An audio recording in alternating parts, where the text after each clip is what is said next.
ago, the spring statement rushed through changes to disability benefits, or pocket money, to the Chief Secretary to help plug the £14 billion gap in public finances created by the first Labour budget. Now we are already in the OBR's scenario 2 on tariffs, and the Chancellor is once again forecast to be out of room on her fiscal targets. Therefore, how does she plan to ask the Chief Secretary to update departmental budgets in his multi-year spending review to avoid punishing businesses and people once again with further taxes? I think the honourable gentleman is somewhat jumping the gun. We delivered the spring statement just 2 weeks ago, and we were able to restore the fiscal headroom in that after the change in global bond yields. We will set out the budget in the autumn, moving to one fiscal event a year, very, very different from the multiple budgets we had from the previous government. But we've set the spending totals for the spending review, and we'll be setting out the departmental allocations on June the 11th. Andrew George. Question 3, Mr. Speaker. Minister. Mr. Speaker, while short-term lets and second homes can benefit the tourist economy, we also recognise that they can impact the availability and affordability of main homes in some communities. That is why we have enabled councils to charge a premium of up to 100% on the council tax bills of second homes, why we have increased the higher rates of stamp duty land tax on the purchase of second homes, and we have abolished the furnished holiday lets tax regime. Andrew George. Thank you, Mr. Speaker. I'm grateful to the Minister for that response, but I believe we can go further. This isn't about the politics of envy, but the politics of social justice. Sure, it cannot be right that, for example, in Cornwall, over £500 million of taxpayers' money through the small business rate relief system has gone into the pockets of holiday homeowners in the last 10 years, and many of those have indeed flipped their second homes into the small business rating system in order to take advantage of the loophole. Would the Minister be prepared to meet with me so that we can find a more equitable way of spending public money which goes into first homes rather than second homes? Hear, hear. Well, I thank the honourable gentleman for his remarks then, and I do agree with him very much on the importance of taking the right action to tackle second homes. I understand he had a meeting with the Minister for Housing and Planning last week, and I'd be happy to follow up any items which arose from that. I would also add that as part of our plan to build more homes, that includes 4,500 new homes every year in Cornwall, and I hope he'll support those building plans too. Jane Kirkham. Thank you, Mr. Speaker. I wish to add my voice as an MP from Cornwall to say that some of the actions the government has taken so far on second homes have been really helpful. And of course, the Renters' Rights Bill will help with those evictions when people are flipping their houses. I would also ask that we look at the loophole between council tax and business rates, and of course that registration or licensing scheme on second homes, which the government will hopefully be bringing in soon. Minister. Well, I thank my honourable friend for her comments as well, and I appreciate the concerns, Mr. Speaker, that second homeowners may move to the business rate system. I would emphasise that there are requirements which must be met before properties can be assessed for business rates, and these have recently been strengthened, but of course we will keep that under review. Dr. Rupert. Mr. Speaker, number 4, please. Chancellor. Thank you, Mr. Speaker. The Prime Minister and Deputy Prime Minister have set out our ambitions to build 1.5 million homes this Parliament as part of our plan for change. At the spring statement, I announced steps towards this ambition with an additional £2 billion investment in social and affordable housing next year as a down payment on further investment at the spending review in June. Dr. Rupert. I welcome the Chancellor's build, build, build policy. But with £4 million a day being the cost of temporary housing in London, soaring rents and a frozen local housing allowance, no wonder London councils fear going bankrupt and having to rehouse people from outside the capital where only 5% of homes are affordable. So can my right honourable friend, in the comprehensive spending review, look into possibly uprating this stingy Tory legacy so that Londoners aren't forced out of London? Yeah. The key thing we need to do is build the homes our country desperately needs. That's why I put £600 million of investment into creating 60,000 additional places for people to learn the construction skills, good jobs, paying decent wages, building the homes that we need. And it's also why we're reforming the planning system so that we can actually get those homes built, backing the builders, not the blockers, which is what the party opposite did. Alison Bennett. Thank you, Mr. Speaker. At the weekend, The Times revealed the problems in the retirement housing market, both in terms of new builds but also with resales, with many constituents of mine in mid-Sussex experiencing a loss on the houses or flats that they've inherited.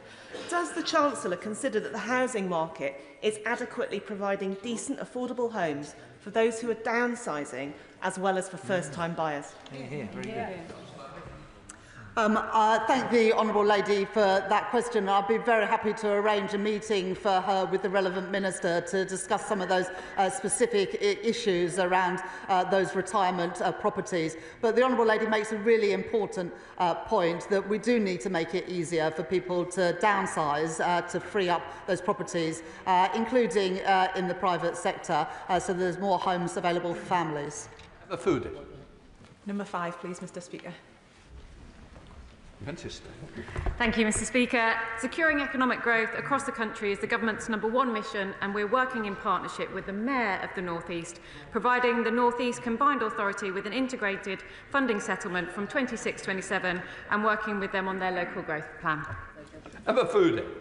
Thank you, Mr. Speaker. The Combined Authority has identified a key growth corridor sweeping across my constituency, but a historic lack of investment to upgrade the Moor Farm and Seaton Burn roundabouts causes relentless disruption. It holds back growth, investment, opportunity. There's a business plan, it's in the North East Growth Plan and Road Investment Strategy. Does the Minister agree that this is exactly the sort of scheme this Labour government should support to boost economic growth in every region?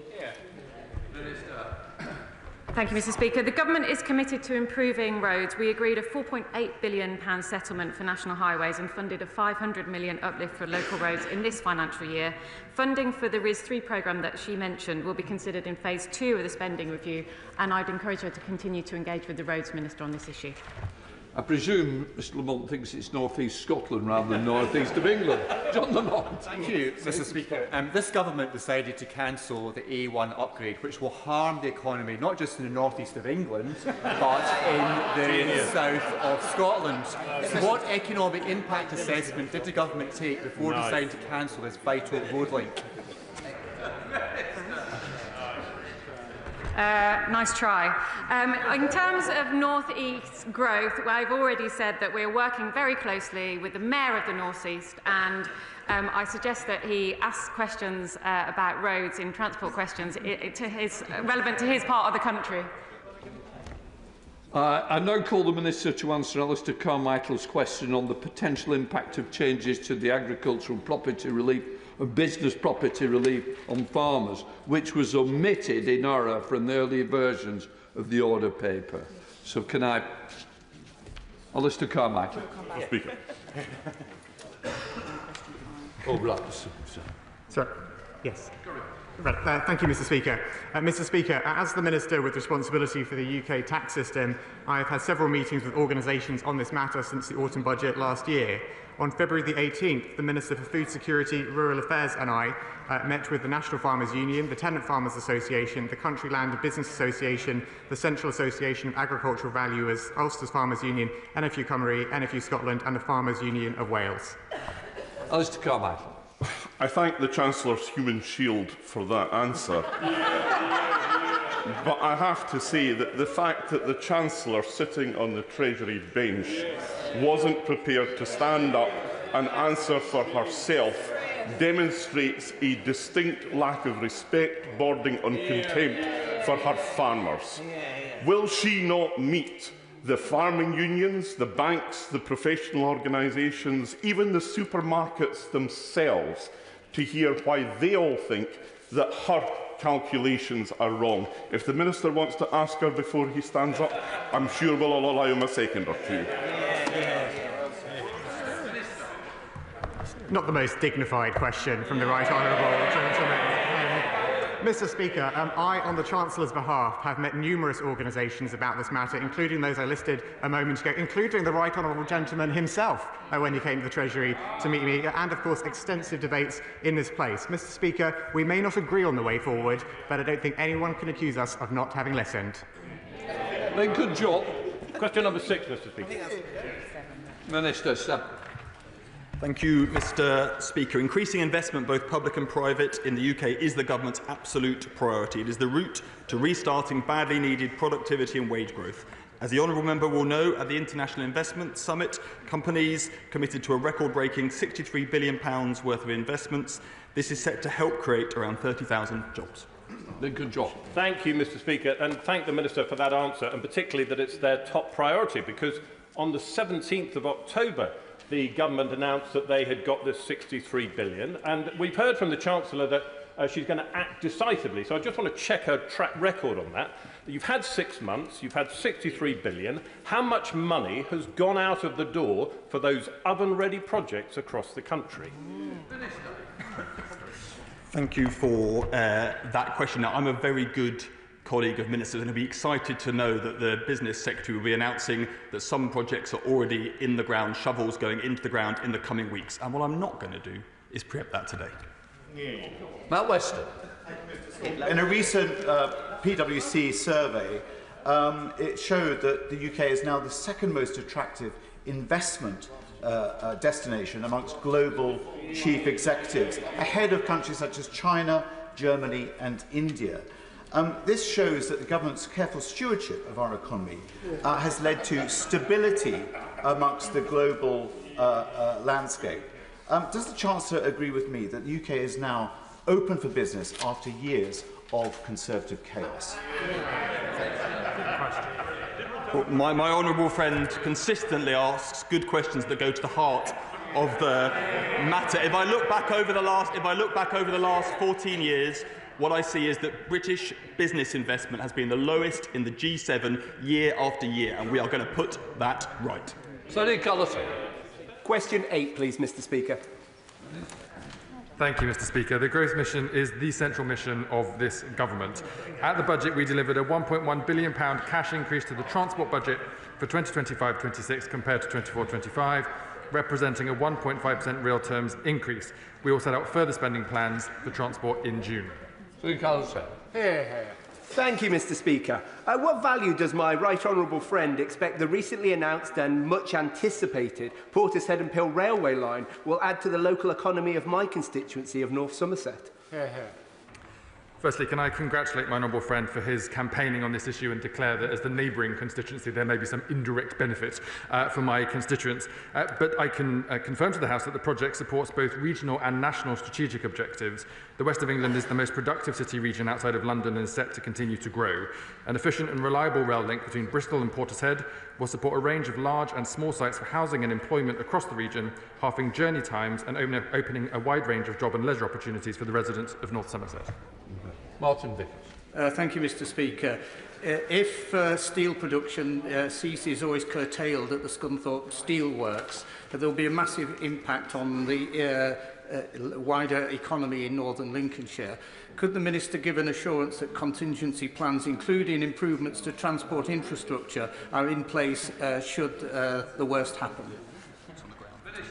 I thank my honourable friend for that question, and we recognise how important this issue is for his constituency, the region and indeed the national economy. My ministerial colleagues in the Department for Business and Trade are in discussions on this particular issue, but as he would expect in our infrastructure strategy, we're considering the best value for aligning investments between housing, rail, energy and other types of infrastructure to deliver growth for everyone in every region of the country. Shadow Minister Gareth Davies. Thank you, Mr. Speaker. We know that the Energy Secretary is against airport expansion unless it's in Doncaster. And we know that many Labour MPs are against airport expansion unless it's in Pakistan. To be fair, at least the Chancellor wants airport expansion actually in this country. But at the same time, she's jacking up air passenger duty by as much as 16%. Only this Chancellor could be pro-airport but anti-passenger. Labour's Climate Change Committee want to see air passenger numbers fall by 2030. Does he? Minister. No. Van der Besser. Question number 9, Mr. Speaker. Chancellor.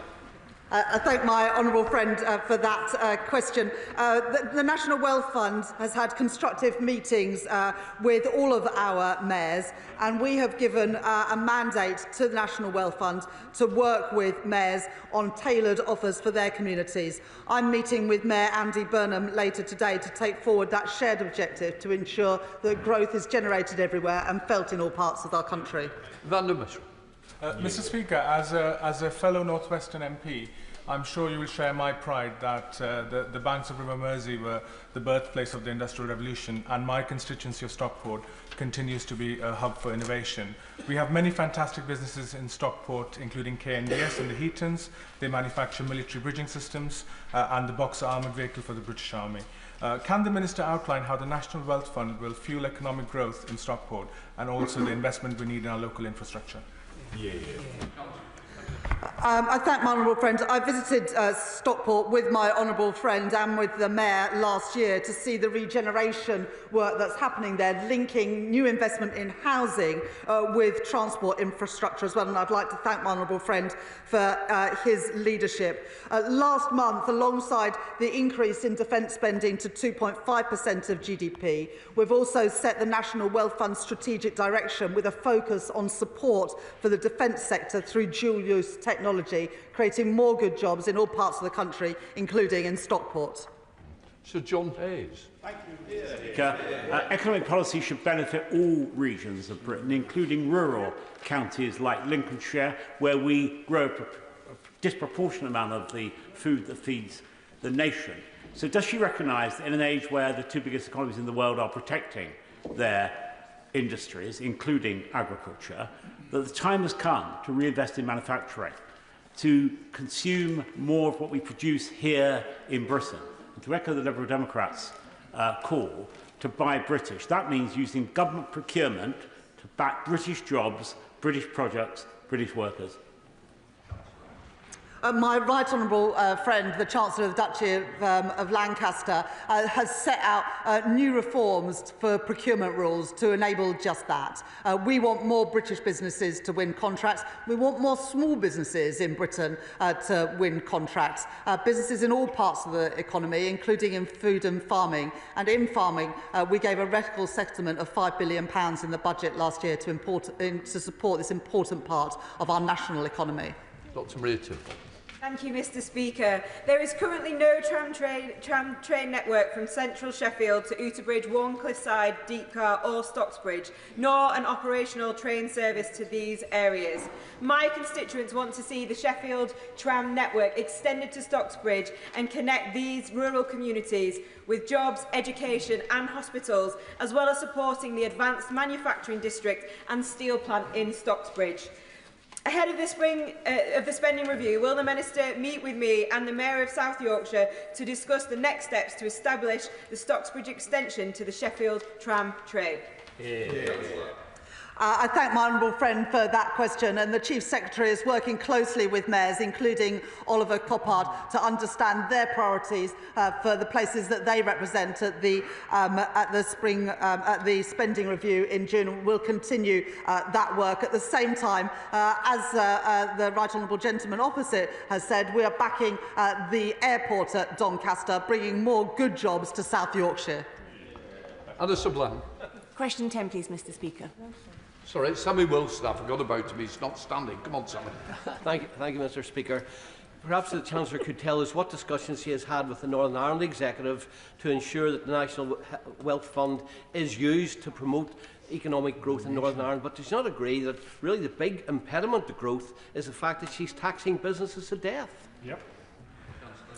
Well, the Office for Budget Responsibility have revised growth up from next year, and at the end of the forecast period expect the economy to be bigger than they thought at the budget last year. We are using the National Wealth Fund, the British Business Bank and UK Export Finance to support businesses all across the UK. And just recently we were able to announce significant investment at Thales in Belfast to create jobs in the defence industry there for export of goods to Ukraine. Question 10, please, Mr. Speaker. Minister. Thank you, Mr. Speaker. This government's top priorities for pensioners are to raise the state pension and to rescue the NHS. Over 12 million pensioners saw their state pension rise by 4.1% this week, well ahead of inflation. That is worth an extra £470 a year for someone on the full new state pension and £360 a year for those on the full basic state pension. Thank you, Mr. Speaker. I have 250 pieces of outstanding casework relating to the winter fuel payment. An elderly constituent of mine in Freeman, Somerset, emailed me this winter with a picture showing her thermometer was at 15 degrees, saying they have to stay in bed for as long as possible each day to stay warm. With energy bills now increasing, does the Minister agree that the decision to cut the winter fuel payment has already had serious consequences on the welfare of pensioners across our country? I thank the honourable member for that question. What this government is doing is raising the state pension. It's extending the warm homes discount. It's making sure that an extra 50,000 people received access to pension credit over the course of the last 6 months. And we talk about mistakes that have had lasting consequences for pensioners. I look back to the coalition government's decision to cut by 90% the rate of energy installations under their watch. That has had a legacy that pensioners are living with day in, day out in terms of leaky homes, and this government is getting on with insulating homes right across this country. Mr. Speaker, would the Minister agree with me that the increase of 4.1% to the new state pension will make a huge difference to pensioners in my constituency of Harlow? And will he detail what more the government is doing to tackle the cost of living crisis which was left by the last government? Well, I thank my honourable friend, who is a regular attendee at these questions and, in fact, every other question as far as I can work out. He's right to say that we will do more, because we're not just increasing pensions above the rate of inflation this year. We'll be doing it throughout this Parliament, and that should see the state pension rise by up to £1,900 by the end of this Parliament. Kim Johnson. Question number 11, Mr. Speaker. Minister. Thank you, Mr. Speaker. Liverpool City Region Combined Authority will benefit from our £900 million UK Shared Prosperity Fund to allow it to invest into local communities like my honourable friends. From the start of 2026-27, her combined authority will receive a single flexible funding pot through their integrated settlement to allow local leaders across the UK to deliver important projects for their local area, including on high streets. And to deliver on our manifesto pledge, we intend to introduce permanently lower tax rates for retail, hospitality and leisure properties, including those on the high street, from 26-27. Kim Johnson. I thank the Minister for his response to my question, but Everton in my Liverpool Riverside constituency is the most deprived in the country, and residents have received a double blow with the imminent closure of Lloyds Bank and the planned closure of the Crown Post Office, which is going to have a devastating impact on both residents and businesses alike. So will the Minister agree to meet with me to talk about and discuss these closures and to talk about the desperate need for a banking hub in this particular area? I thank my honourable friend, and as every constituency MP will know, these are always difficult decisions for closures of banking services on our high street. That's why the government is committed to championing access through by rolling out banking hubs across the country. We are committed to delivering 350 of those. 220 have already been announced, and the closure of the post office that my honourable friend raises will trigger a further cash access assessment for her constituency, and I'll be pleased to arrange a meeting for her with the relevant minister to look at those options for her constituency. Is it a Liverpool overspill in Strangford? Jim Shannon. Mr. Speaker, thank you. Thank the Honourable Lady for that. The Minister's response is really where the key answer is. The Minister's right to highlight the issues, whether it be Liverpool, Everton, Edinburgh, Cardiff, Belfast or Strangford. The issue of opportunities. In Northern Ireland, we have done an opportunity. It's an over the shops apartment conversions. In other words, given the opportunities for housing for those. And does the honourable gentleman agree that the possibilities for regeneration of the high streets and the town centres can be done also with domestic opportunities as well? Thank you. Thank you, Mr. Speaker. We have a shared ambition, Mr. Speaker, to ensure that our high streets are thriving communities for people that live there, shop there or work there. That's why we're delivering integrated settlement for combined authority mayors in England, and have delivered a real terms increase in funding for the Northern Ireland Executive, the largest since devolution has begun, to be able to invest in exactly those types of local projects. Liberal Democrat spokesperson Daisy Cooper. Thank you, Mr. Speaker. Following on from the honourable member for Strangford, whether it is Liverpool, Riverside, St Albans or indeed anywhere else, in the country, high streets up and down the land have just been hit with the double whammy of the jobs tax and the higher business rates bills. Can ministers please set out what steps they are taking to prevent an epidemic of boarded up shop fronts in the next 12 months ahead of the new rate coming in next year? I thank my honourable friend for her question. As I've informed the House already, we are committed to supporting independent businesses and retailers on the high street. That's why the change to employer national insurance contributions was designed in a way to support the smaller businesses in our country. They're the 50% of businesses paying the same or less than they did under the previous regime, and as she's alluded to, bringing forward permanent deductions for the retail, hospitality and leisure sector for their business rate taxations, which will be important for the long-term sustainability of the businesses she raises. Colin Anderson. Question 12, sir. Minister. Thanks, Mr. Speaker. We have heard from UK businesses that our regulatory system often holds back growth and investment. We recently published a regulation action plan and committed to cut administrative costs of regulation on businesses by 25% by the end of this Parliament. We are going further and faster than ever before to streamline regulation to make Britain the best place in the world to do business. Thank you, Mr. Speaker, and I thank the Minister for her response. She will know that both domestic and international investors are often influenced by decisions taken by multiple agencies, regulators and indeed government departments, which is why consistency is so key. So can the Minister update the House on how the Treasury is supporting cross-government, whole-of-government and whole-of-regulator approach to delivering coherent UK regulatory frameworks that strike a balance between protecting consumers and boosting the global competitiveness of the UK economy? Thank you, Mr. Speaker. This is a whole-of-government approach, and we secured 60 commitments from key regulators to improve the business environment. The government is stripping back duplication of regulation and streamlining regulation, ultimately delivering a regulatory system that encourages new investment, innovation and growth. Dave Doogan. Thank you, Mr. Speaker. Inward investment projects in Scotland in 2023 grew by 12.7% compared to 6% across the rest of the United Kingdom. 2023 saw record investment in Scotland, maintaining Scotland's position as the top performing area of the UK for the 9th year running. International business wants to locate in Scotland because they understand that GDP per person in Scotland has grown by 10.5%, compared with 6.5% in the UK since 2007. What does the Chancellor think that her fiscal interventions since October will have on that attractiveness of Scotland as a destination? And what discussions has she had with the Scottish Government about the jeopardy she's placed our economy in? The Chancellor delivered the biggest ever settlement for Scotland in October 2025, and I think the answer is thank you. Mr. Mark Garnier. Thank you very much, Mr. Speaker. Thank you very much, Mr. Speaker. There is a great deal of speculation, Mr. Speaker, about the future of the cash ISA. This is an important savings mechanism, as we know, for many, many savers across the country, all of whom will be dismayed at the loss of a significant part of their cash savings opportunity. But, just as importantly, Mr. Speaker, cutting cash ISAs will deprive building societies of important funds for their balance sheets, reducing the amount of capital that will be available for the residential mortgage market. And this is the point that's been raised to me by the mutual societies.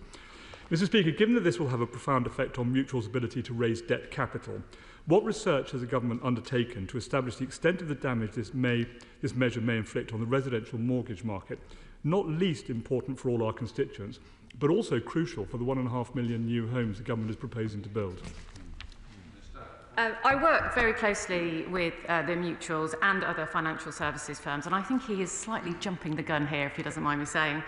We are considering options to reform ISAs, but we need to get the balance right between cash and equities. We know that there are many people who have investment in cash ISAs who could think about possibly investing in our capital markets. That would be a win for them in terms of higher returns, but also for the economy. But we absolutely understand the role that cash savings has for people for a rainy day. Diana. Question number 13. Minister. Mr. Speaker, helping people into good work and financial independence is at the heart of our approach to supporting people on the lowest incomes. That is why we have increased the national living wage by 6.7%, equal to £1,400 this year for someone working full-time. Our plan to make work pay will tackle the poor job security and working conditions that has been holding our economy back, and the Pathways to Work Green Paper announced an additional £1 billion investment in employment, health and skills support. Diana Abbott.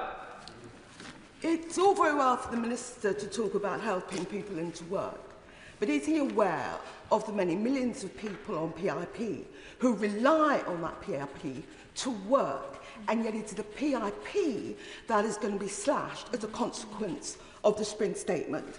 And is he aware also that there are very many people that would prefer the government, rather than balancing its books on some of the poorest and most vulnerable people in our society, why is it rejecting a tax of just 2% on people with assets over 10 million, which would raise over 24 billion?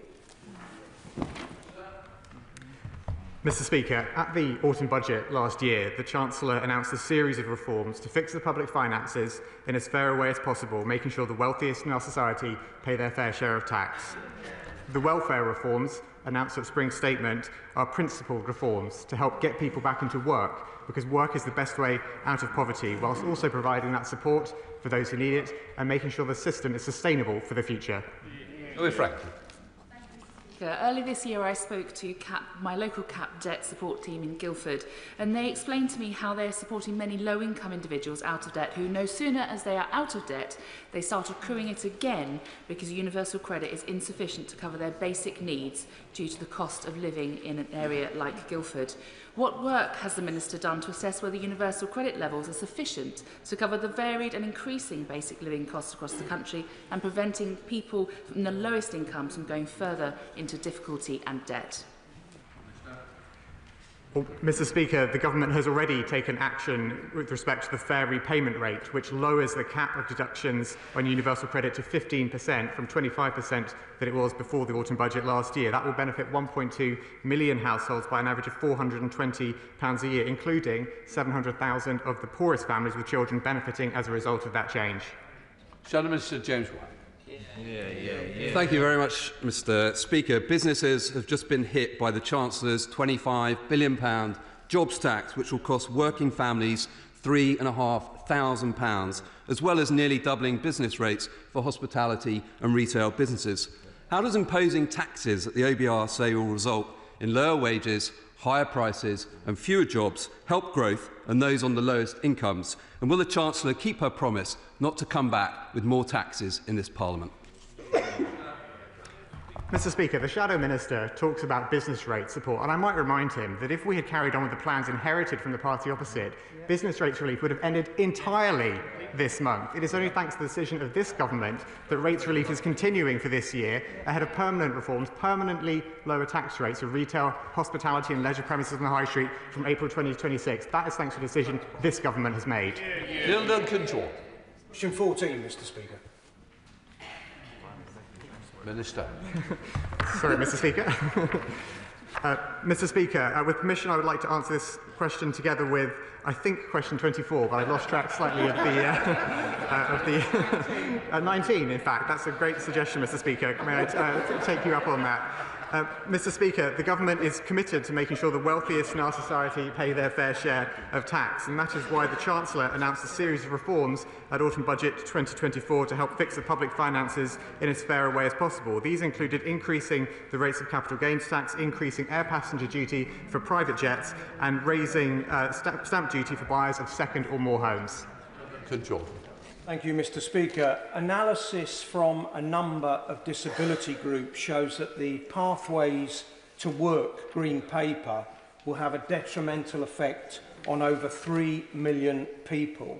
Polling from Oxfam shows that 77% of the public would rather the UK government increase taxes on the very richest rather than cut the benefits of the poorest in society. Shouldn't we, therefore, be looking at raising funds from those with the broadest shoulders?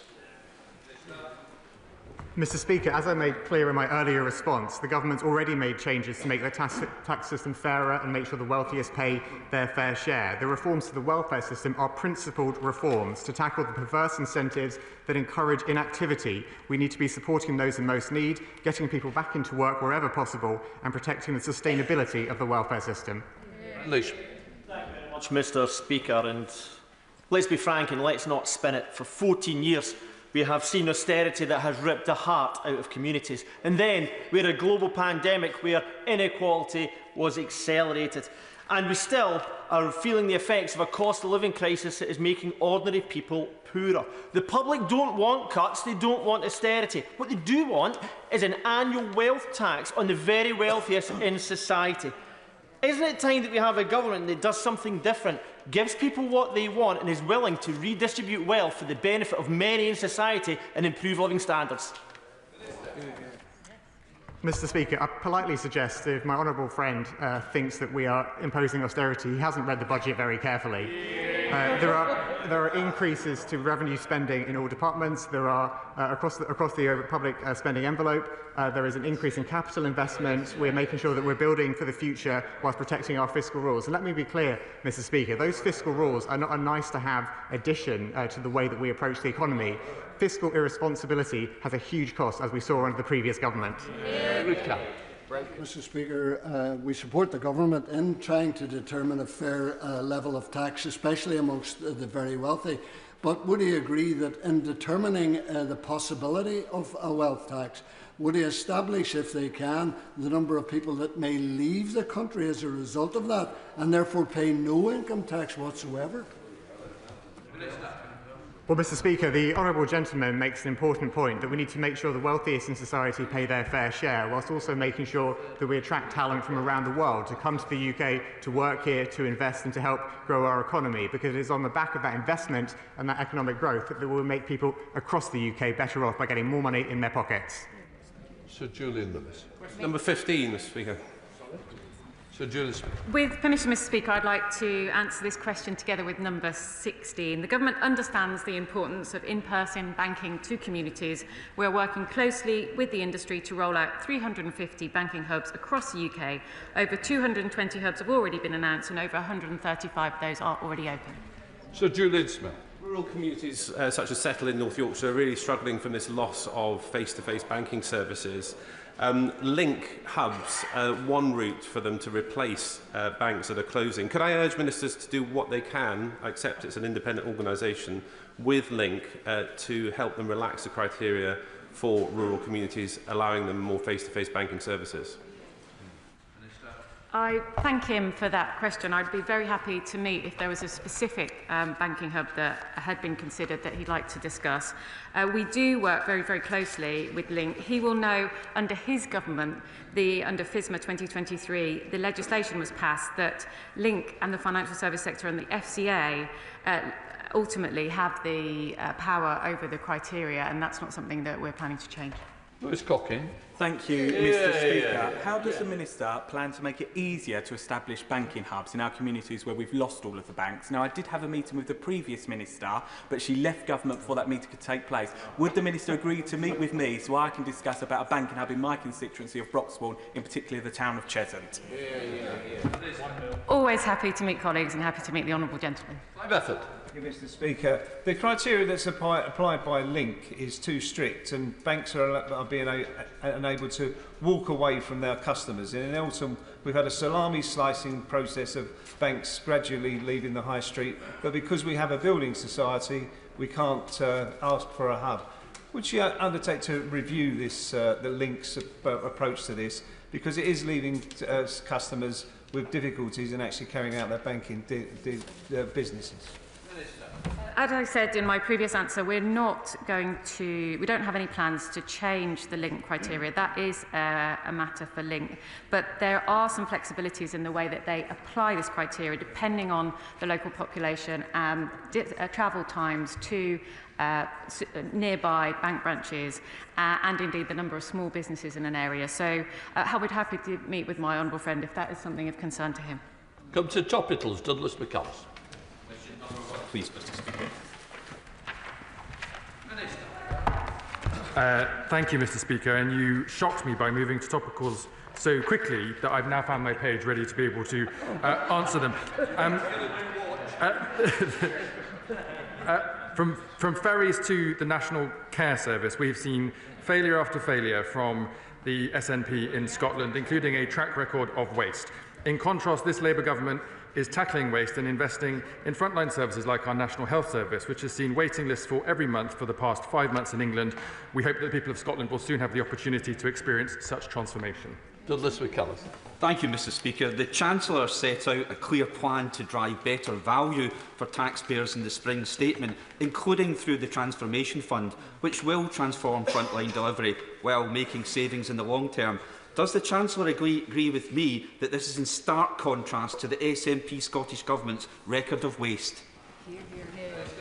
I thank my honourable friend for his question. As he knows, we've given the Scottish Government the largest increase in spending since devolution began, and the people of Scotland expect that money to be spent well, as we are in England, in transforming public services, improving the National Health Service.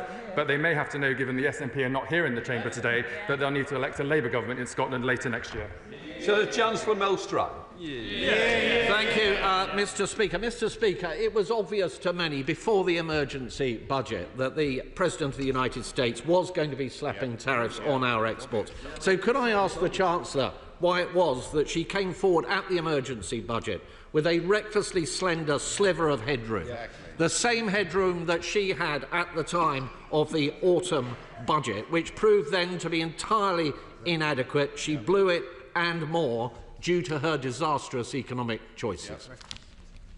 I'm sorry to disappoint the Shadow Chancellor, but because of the ordering of questions, he's stuck with me, I'm afraid. But to answer his question, he will have seen that at the budget, we increased the fiscal headroom back to our agreement of £9.9 billion, which was more than the headroom that we'd inherited from the party opposite. The key difference is this is a government that takes economic and political stability importantly, because when you lose control of the economy, you lose control of family finances, and ultimately you end up in opposition. Just to correct the record, the order paper has not changed at all in topicals. Well done. Well, thank you, Mr Speaker. You're quite right about that, as you are about everything. And indeed, the right honourable gentleman is completely wrong when he says he inherited less headroom than was the case at the autumn budget. He inherited on the current budget £23 billion. He took it down to 9.9 to be precise. And he also loosened the fiscal targets, which is why he's not underwater already on the targets that we had when we were in government. But could I ask him, the fiscal targets are looking under a great deal of pressure come the autumn. There's a great deal of speculation and uncertainty amongst businesses as to whether this will lead to tax increases.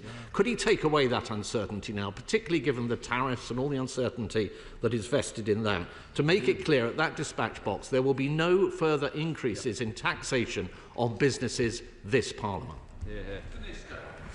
My apologies, Mr Speaker. It was our ordering that caused the problem, not the ordering of questions in the House. The right honourable gentleman knows the tax decisions are taken at the budget, but we've been very clear that we are working hand in glove with businesses to be able to bring growth back to the economy and to ensure investment is coming forward, private sector and public sector. And he will know from his time of swimming underwater, this government is taking a different approach to fiscal discipline that I think he should welcome. Catherine Atkins. Thank you, Mr Speaker. The defence sector is a vital part of our local economy in Derby, particularly with the landmark £9 billion deal struck with Rolls-Royce, supporting the Royal Navy's submarines and providing a major jobs boost. Does the Chancellor agree that national security goes hand in hand with economic security and, in turn, financial security for households?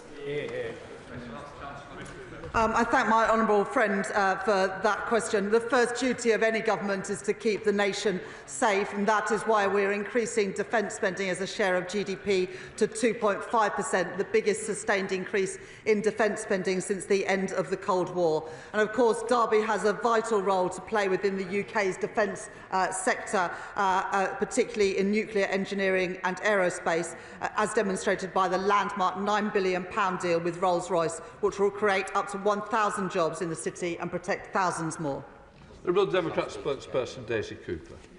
Thank you, Mr Speaker. I welcome the fast action by the government to convene the automotive industry in reaction to President Trump's damaging tariffs, but the measures in and of themselves won't create new export markets or stimulate demand here in the UK. So could I ask ministers whether they will look at Liberal Democrat calls to reintroduce the plug-in car grant, equalise VAT for EV pavement charging, and will the government instruct the Valuation Office to scrap business rates for EV charging bays until the transition is complete?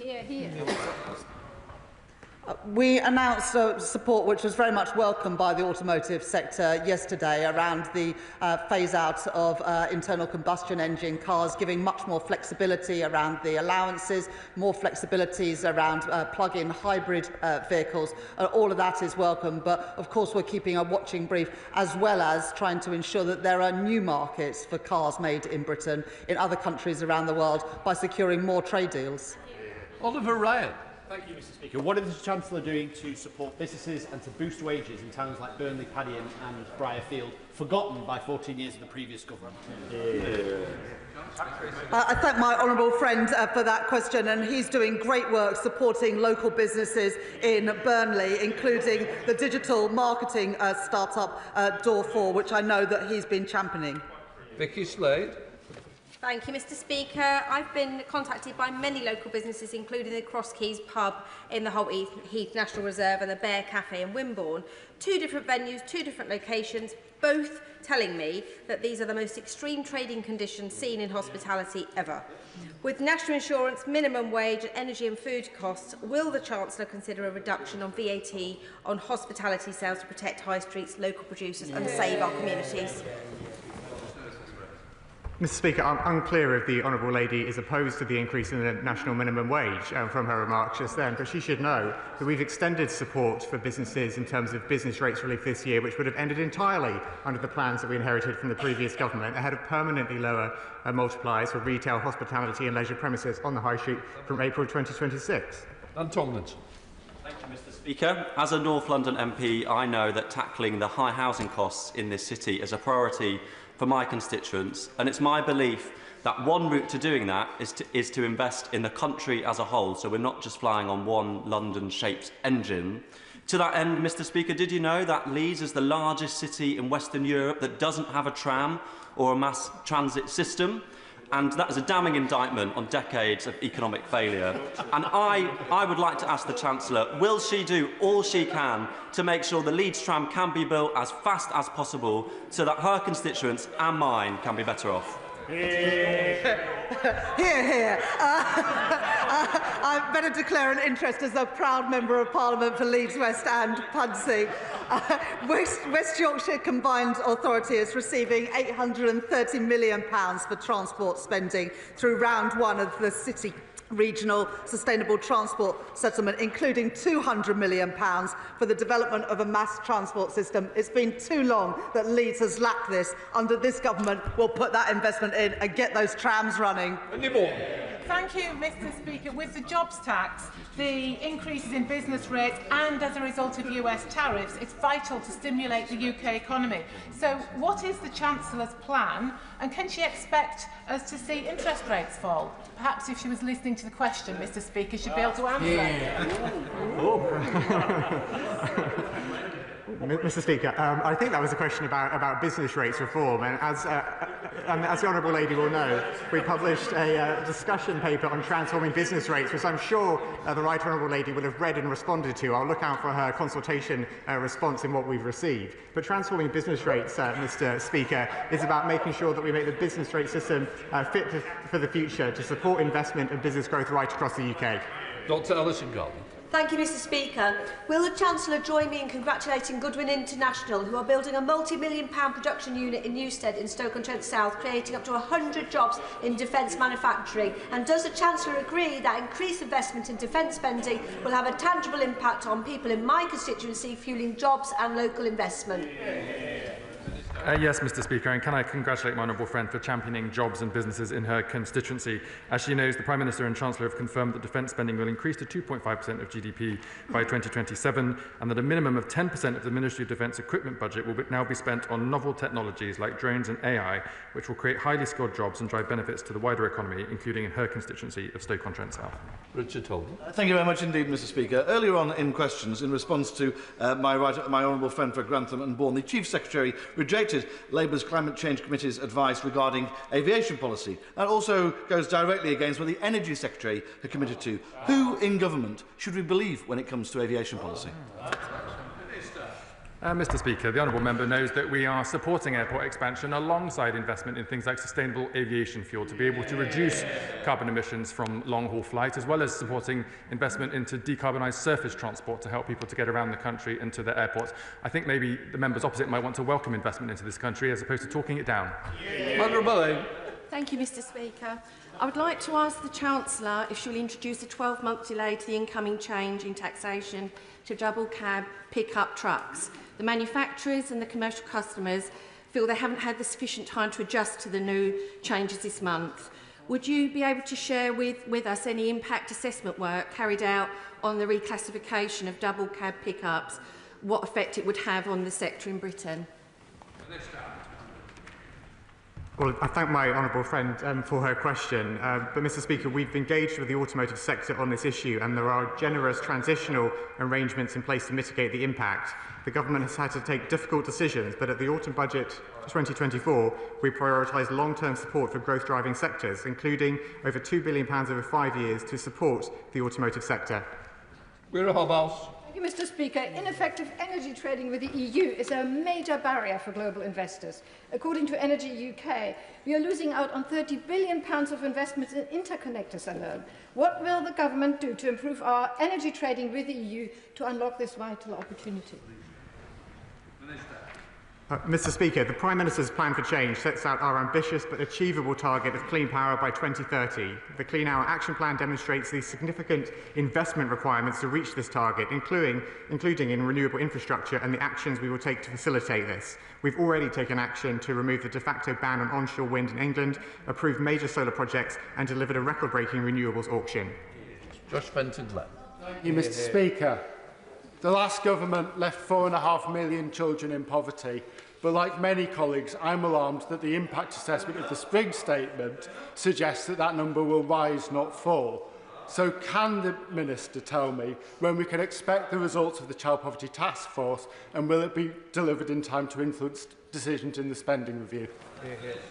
I thank my honourable friend for his question. He knows that the government is committed to reducing child poverty and that we'll be bringing forward a child poverty strategy later this year. It will look at levers which support households to increase their income, such as supporting parents into secure employment, supporting progression in the labour market and considering social security reforms. And I can confirm the work of the task force is feeding into the spending review. Nick Timothy. Thank you, Mr Speaker. The Chancellor talked earlier about the government's response to the new US trade policy. But what is the government doing about China's abuse of the world trade system? In particular, what will the government do to challenge China's status as a developing country at the WTO? Because this is the means by which China dodges so many of the rules imposed on countries like Britain and others in the West. We're going to have a meeting. Well, trade issues are for the Secretary of State for Business and Trade, but I would say this. There are rightly concerns around global trade imbalances, but the response of the United States by putting tariffs on all countries, including the UK, that does not have a trade surplus, I think is a disproportionate response to a genuine problem of global trade imbalances. Bill Esterson. Thank you, Mr Speaker. I very much welcome the Chancellor's commitment to investing in life sciences in this country. So can I encourage her to support the bid for a national mental health diagnostics and research centre in my constituency, not least as it costs this country on estimates up to £300 billion a year in lost economic production as a result of poor mental health? I thank my honourable friend for that question. And yesterday, the Prime Minister announced reforms to speed up clinical trials to ensure that the best new drugs can come to this country, benefiting from our NHS. On the specific issue around mental health treatment, I very much agree with my honourable friend about the importance of addressing these issues, both for the health and well-being of individuals, but also because of the economic benefit that he speaks to. I'd be very happy to arrange a meeting with the relevant minister. Mr Speaker, on the 30th of October, the Chancellor upended our economy through tax rises and punitive death taxes. She has delivered a devastating blow to family farms and small family businesses, the very backbone of our economy. When will the Chancellor recognise that she is elected by the people, for the people? Every day she avoids engaging with the farming community is another day of willful neglect. Our farmers are being driven out not by market forces, but by a government blind to their struggles and deaf to their voices. When will she listen and speak with them? Well, Mr. Speaker, as the Honourable Lady and I have discussed in several debates in recent months, the decision we took around agricultural property relief and business property relief was a difficult decision, but it was the right balanced decision to ensure we protect family farms and small businesses whilst fixing the public finances in a fair way. And fixing the public finances is in the interest of every member of this House and all of the constituents we represent, because it underpins the investment that we're putting into the future of this country and to getting the economy growing. Shannon Baxter. Mr. Speaker, many thousands of my constituents in Paisley and Renfrewshire South work in public services, rely on public services, which are on their knees after 18 years of underinvestment by the SNP government at Holyrood. Yeah. Can my right honourable friend set out how their views will be reflected in the spending review? Yeah. Well, I thank my honourable friend for that question. And because of the decisions that we made in the budget last year, we were able to provide a record settlement for Scotland, for Wales and indeed for Northern Ireland. It's a shame that the SNP government, the SNP MPs are not in the chamber today, but it is now their responsibility to spend that money wisely and invest in public services. We are bringing down NHS waiting lists in England and Wales. The same can't be said for Scotland. Testament. Thank you, Mr. Speaker. In July 2023, my constituent Alison claimed a refund of overpaid but mistakenly paid twice tax. In February 24, she was told her claim would be assessed by the 20th of March.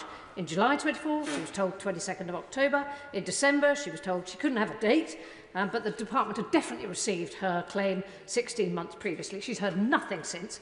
Can the Chancellor agree to meet with me to discuss this very vexed situation for someone who has very little money, and this claim is nearly 21 months delayed? Mr. Speaker, I was sorry to hear about the Honourable Lady's constituents' experience. I assume she's referring to with HMRC in her question there. Whilst as the Minister with responsibility for HMRC, I can't get involved directly in individual cases, I'm happy to raise it with HMRC and make sure that they give it proper attention to try and resolve it. Bobby Shank. Thank you, Mr. Speaker. Local businesses have huge potential to create local growth in our community. It was fantastic earlier this year to see my right honourable friend, the Chief Secretary to the Treasury, visiting Derby South, engaging with these business leaders.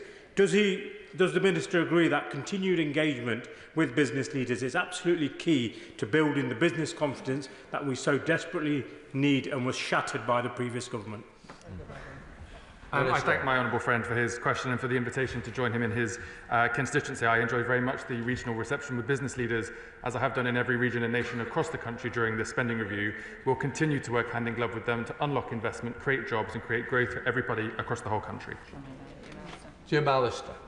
Mr. Speaker, earlier when the Chancellor was talking about the impact of tariffs, she pledged that the government would act in our national interest. How can it be in the whole national interest, so long as the trade laws governing Northern Ireland are not the trade laws of the UK, but those of a foreign jurisdiction, the EU? Got a statement, shortly.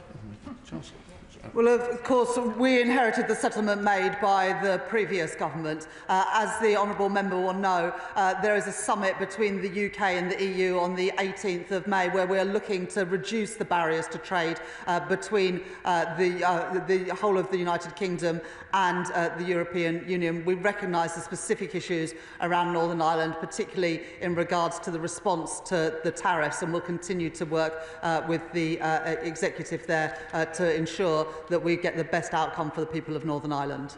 That completes questions to the Chancellor of the Exchequer. We'll let the front benches change over.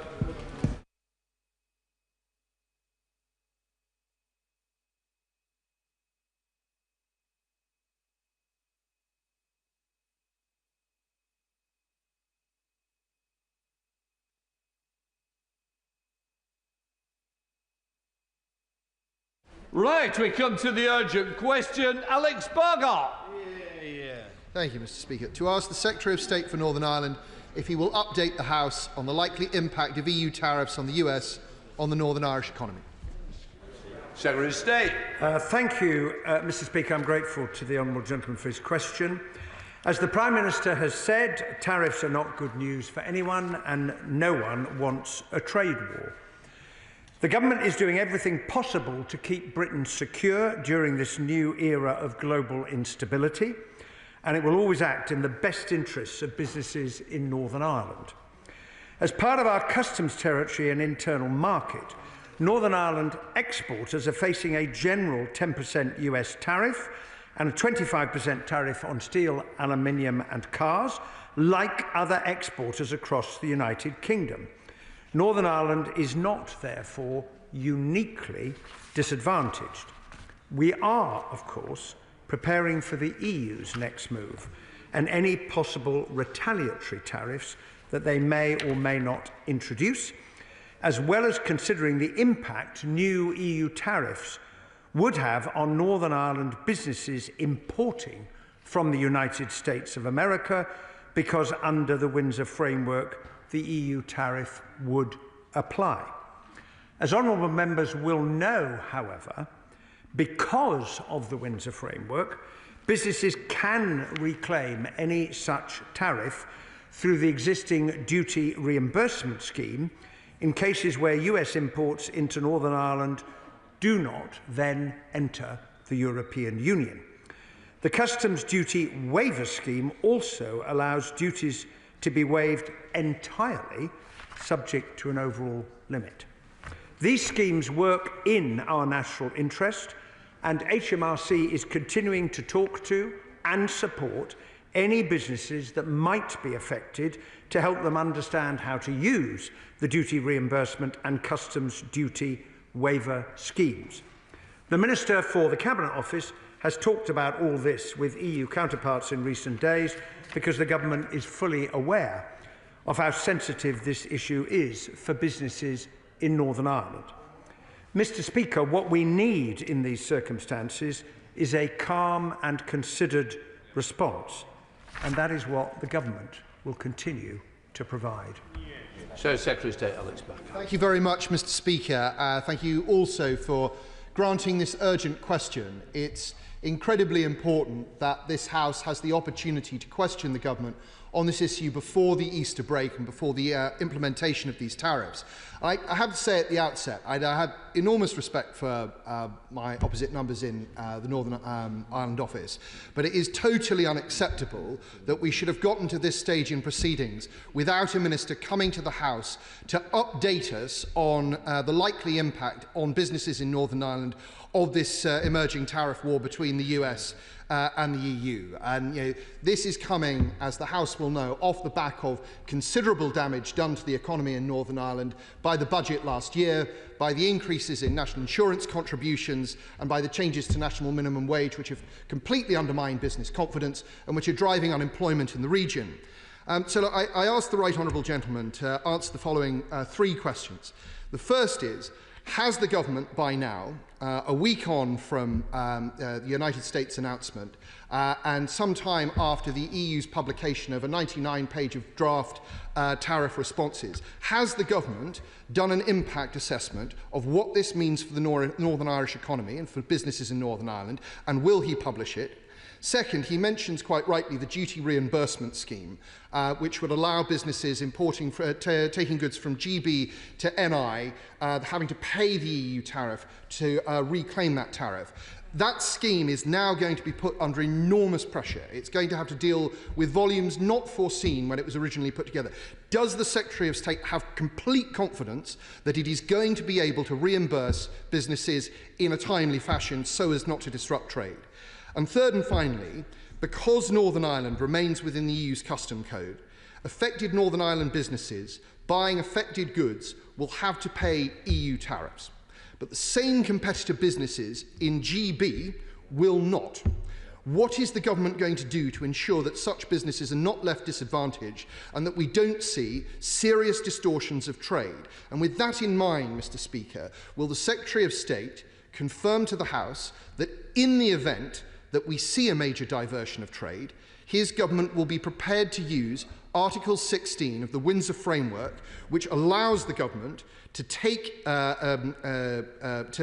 decisions to ensure that businesses in Northern Ireland are not damaged. It's incredibly important that businesses hear that from the Secretary of State that this government is prepared to protect them in the event that this tariff war creates a diversion of trade for business there.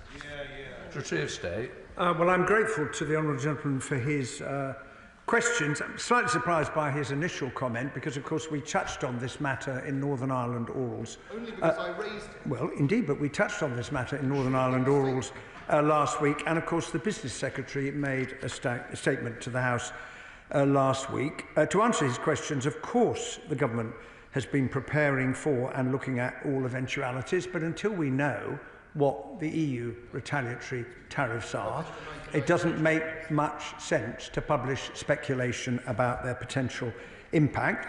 On the duty reimbursement scheme, I have met with HMRC officials because I agree with him it is very important that the scheme works effectively, depending on the number of Northern Ireland businesses that are affected to reimburse tariff. I would just say, however, that Northern Ireland imports about £800 million worth of goods from the United States of America, which is about 2% of Northern Ireland's total purchases, and therefore that impacts upon his third question. We're going to have to take this a stage at a time. The Prime Minister has made it quite clear that he will do what is in the national interest to protect our businesses and our companies and our economic future. But it is precisely because of the Windsor Framework that the duty reimbursement scheme exists. Chair of the Select Committee, Tony Antoniette. Thank you, Mr Speaker. Now, the EU is currently consulting its member states on the goods it may target in response to the US tariffs. The Secretary of State has spoken about maybe there being no need to make an assessment yet. But in advance of the EU imposing retaliatory measures, has he made any assessment at all, if there's any point? And is he engaging with the European Commission to ensure that the interests of Northern Ireland businesses and consumers are fully taken into account in determining how the EU responds to the US tariffs? Well, as I indicated in answer to the opposition spokesperson, of course the government has been preparing for all eventualities. But as I also indicated, there's no point in publishing something that is not based on the actual tariffs that the EU itself decides to impose. Therefore, it is sensible to wait until that moment arrives. Secondly, the EU will take such action as it determines is in its interests in response to the 20% tariffs that the United States of America has imposed on the EU, in addition to the tariffs on steel, aluminium and cars, and because of the Windsor Framework, which, let us not forget, gives Northern Ireland businesses unique access to the European market, which is not something that's enjoyed by businesses in the rest of Great Britain. The Liberal Democrat spokesperson, Dr Al Pinkerton. Thank you, Mr Speaker. The Financial Times reported at the weekend, and I think, as the Secretary of State has just confirmed, in the event of EU retaliatory tariffs, imported goods from the United States into Northern Ireland will, by default, be effectively forced down the red lane. And that, of course, means additional customs checks, time, red tape. And in the event of their imposition, EU tariff rates for goods coming into Northern Ireland, irrespective of their ultimate destination. And that risks a scenario where Northern Ireland importers are penalised more than almost any other business in either the UK or the EU, first at the border and then in administering the reclamation of those costs. Let us be clear, this chaotic situation is entirely the consequence of Donald Trump's destructive trade war. So can I ask the Secretary of State, what is the government doing to ensure that President Trump and the US administration are alert to the deeply unstabilising and destabilising effects of their tariff policy on the Good Friday Agreement and on the prospect of peace in Northern Ireland? And what active steps is the government taking to mitigate potential disruption to Northern Ireland businesses who now find themselves unwittingly caught up in Donald Trump's trade war? Thank you. So, State. Well, the single most important thing we can do for those businesses in Northern Ireland is to make sure, as I indicated a moment ago, that the duty reimbursement scheme works speedily and effectively, provided those businesses can demonstrate that the goods are not moving into the European Union.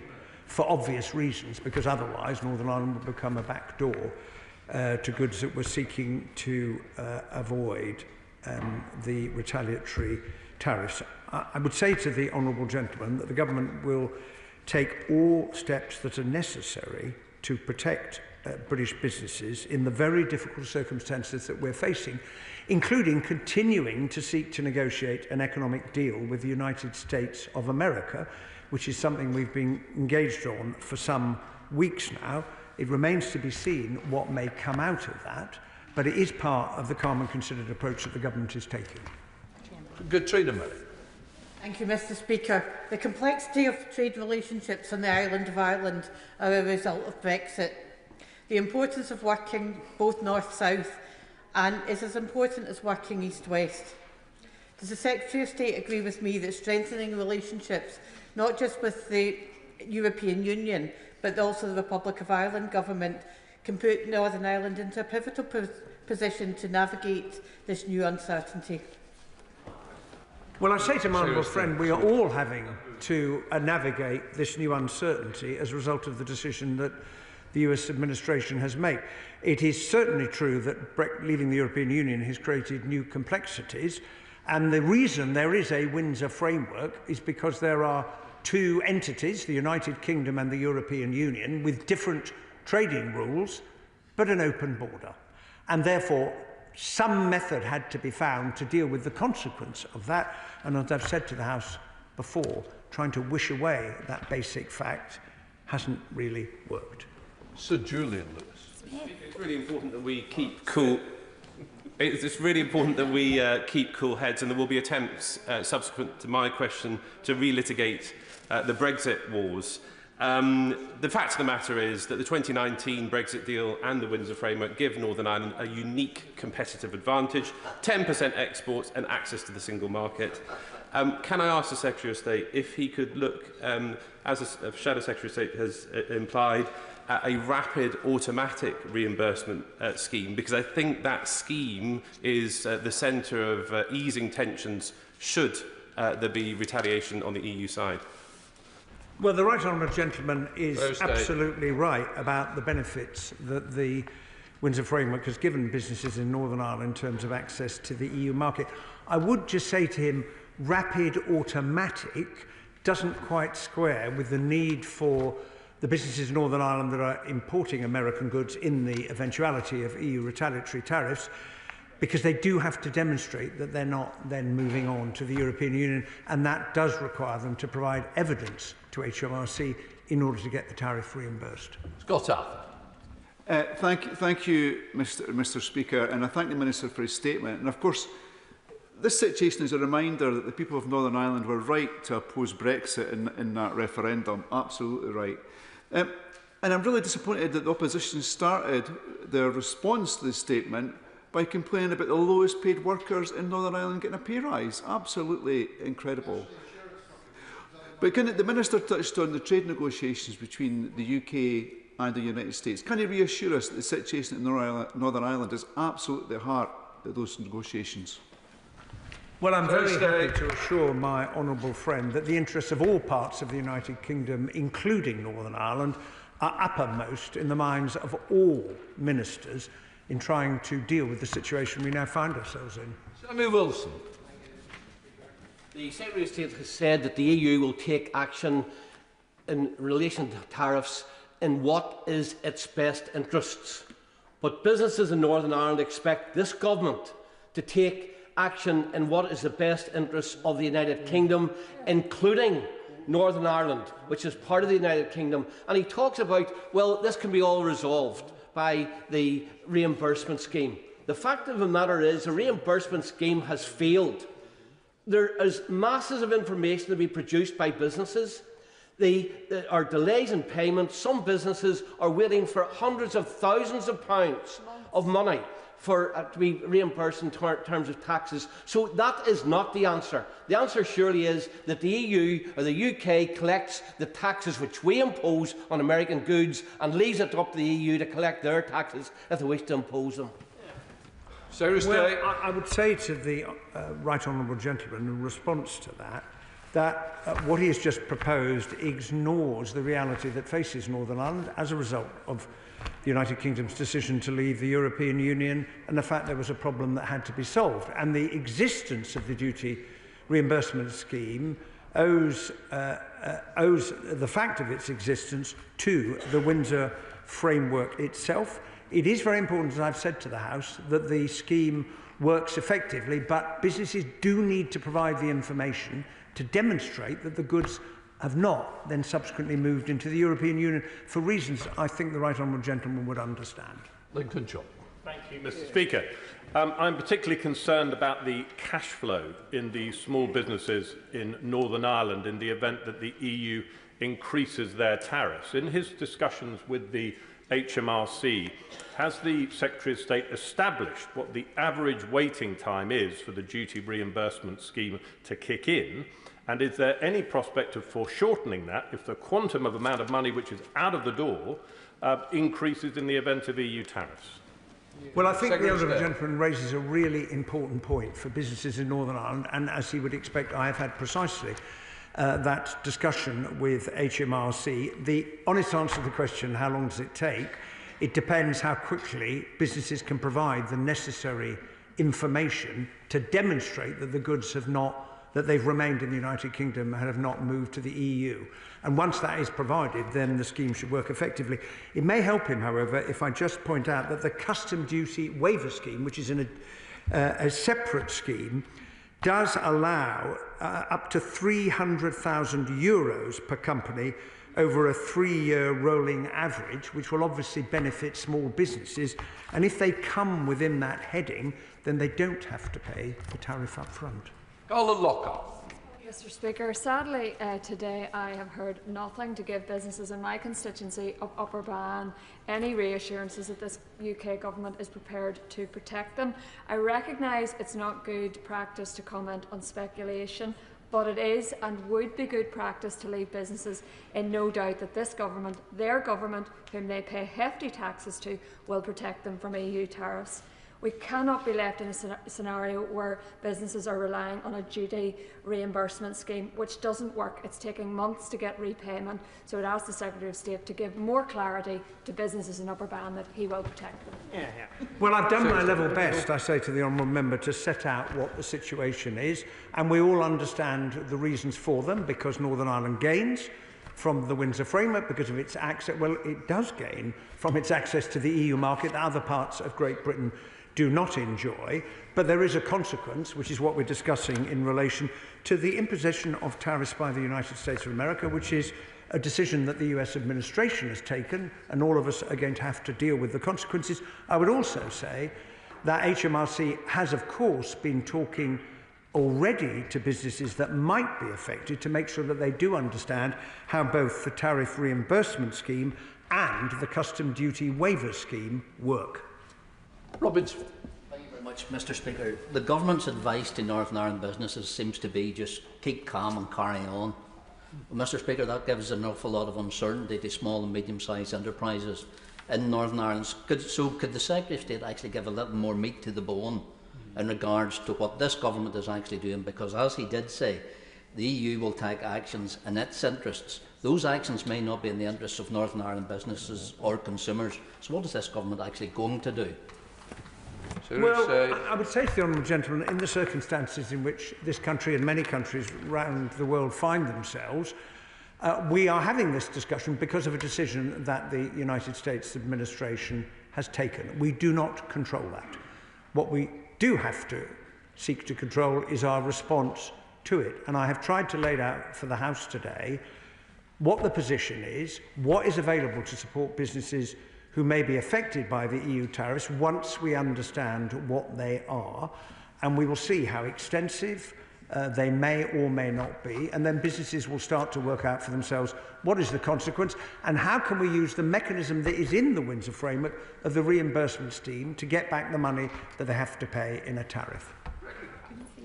Speaker, businesses do require clarity and certainty. Will the Secretary of State undertake to come back to the House as soon as we have that clarity and certainty, and ensure that the EU understand that open border that he keeps talking about is a non-closable border, and tries to give more certainty to those businesses to develop their business forthcoming in the future.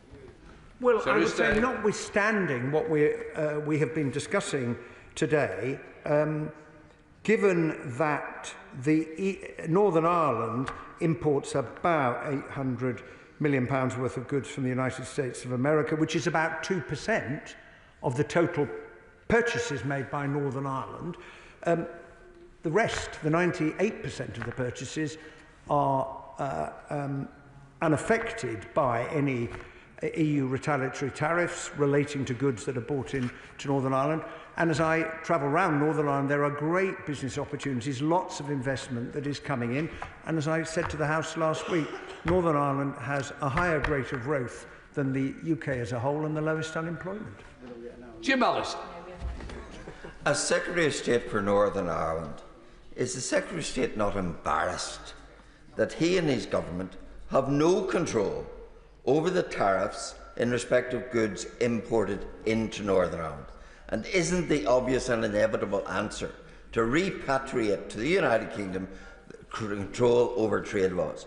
And what happens if Northern Ireland is used as a conduit by the Republic of Ireland or the EU to export goods to the US? Who checks those goods and where? Well, I think I've said to the honourable gentleman before, I wouldn't have started from here myself in relation to the cause that led to eventually the negotiation of the Windsor Framework, which was a huge improvement on the Northern Ireland Protocol. But we don't control the decisions that the United States administration has taken. What we have to do is to make sure that we stand with businesses, including in Northern Ireland, to provide them with support, and a mechanism that allows them to reclaim the tariff is the most practical step that we can take. It's already in place because of the Windsor Framework. Jim Shannon. Mr. Speaker, the Secretary of State has outlined the case, but I'm afraid he hasn't given any answers, and that's disappointing. The promises made to Northern Ireland MPs that we would not be disadvantaged by any EU retentions. This is clearly not to be the case, and government needs to address this directly. Will the Secretary of State set out, please, what discussions to extricate Northern Ireland from EU rules will begin, and when we can expect to see our interests looked after, as was promised by both the Prime Minister and indeed by the Secretary of State. And I was here for both of those last week, and we got that promise, and today, unfortunately, we don't. Well, the situation that Northern Ireland businesses may find themselves in if there are EU retaliatory tariffs is a product of the Windsor Framework, which gives benefits, as I've said, to businesses in Northern Ireland, as well as requiring the payment of the tariffs that can be claimed back. I would say the single most important reason for sticking with the implementation of the Windsor Framework is we want to negotiate closer economic relationships with the European Union, including an SPS and a veterinary agreement. And members from Northern Ireland have on many occasions raised the consequences of the current arrangements. Things could be a lot easier if we get that agreement. But as I've pointed out to the House many times before, if we don't honour the last agreement that the United Kingdom as a country signed by the last government with the European Union, how exactly do we expect to get a new agreement, in particular an SPS and veterinary agreement, which would help many businesses in the movement of goods across the Irish Sea? Right, that completes the UQ. We'll let the front bench change over.